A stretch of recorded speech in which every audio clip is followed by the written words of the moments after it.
So karon nagpalit me. Here palit man nun me. Ito yung pinalit namin. Binili namin pansit canton at saka baranews ni nanay at saka mga foods. Ano daw may Tagalog na may Bisaya. Ba ilan balik na. Why kayo dyan? Pagod kami og ligo. Yeah.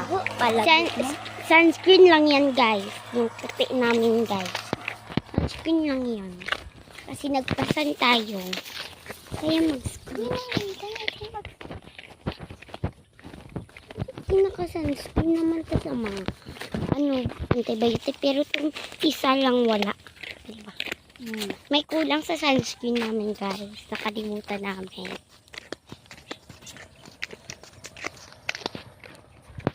Wait lang guys, stop muna kayo. Pag abot na lang namin sa balay, ganun na. Tapos pag luto namin ito. Pag luto na to, isabihan na lang namin kayo ha. Babu! Dito na kami sa bahay. Hi guys, so ito na yung niluto namin pansit canton. Malapit na lang siya. Ito na yung food namin. Oh. Pakita mo, buksan nyo kasi. Paano yun sila? Yan, sari-sari lang yun sila guys. Wait lang. Oh.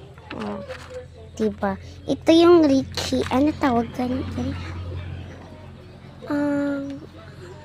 Basta ganyan. Tapos ito chips. Ito may mga reaction na po, mga face ng mga bear. Yes.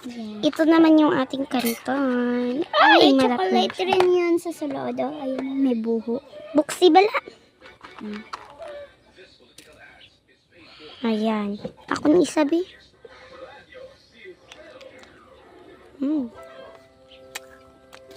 Sobrang yummy.